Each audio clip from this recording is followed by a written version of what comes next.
आंतरराष्ट्रीय भात संशोधन संस्थेमध्ये त्यांनी दुष्काळ आणि पुराशी सामना करू शकणाऱ्या भाताच्या जाती शेतकऱ्यांपर्यंत, विशेषतः अल्पभूधारक शेतकऱ्यांपर्यंत पोहोचवल्या.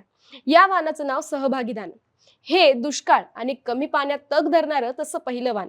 आंतरराष्ट्रीय भात संशोधन संस्था आणि झारखंड मधल्या केंद्रीय कोरडवाहू भात संशोधन केंद्र या दोघांच्या समन्वयानं हे वाण विकसित करण्यात आलं.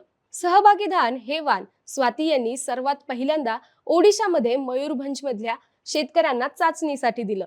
त्यांच्या कामाची ही रणनीती मैलाचा दगड ठरली. त्यांच्या टेड टॉक मधल्या भाषणामध्ये त्या म्हणाल्या, कोणतीही मोठी सरकारी यंत्रणा किंवा मोठी बाजारपेठ तिथं पोहोचण्याआधी तिथल्या शेतकऱ्यांनी ते वाण स्वतःहून स्वीकारलं. त्यामुळं वाणाचं यश केवळ त्याच्या शास्त्रीय गुणांमध्ये नव्हतं की ते दुष्काळ आणि कमी पाण्यातही चांगलं उत्पादन देतं.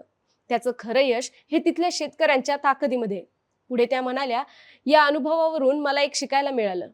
ते म्हणजे की जेव्हा आपण एखादा शोध लावतो तो सुरुवातीपासूनच सर्वसमावेशक असायला हवा. तेव्हा ते संशोधन केवळ प्रयोगशाळेत राहत नाही तर लोकांपर्यंत पोहोचू शकतं. लोक त्याला स्वीकारतील आणि तेव्हाच बदल घडू शकतो. सहभागी वाणासहित स्वाती नायक यांनी 500हून जास्त भाताच्या जातींच्या तपासण्या केल्या. पण त्या प्रयोगशाळेत नाही तर देश विदेशातल्या 10,000हून जास्त शेतांमध्ये.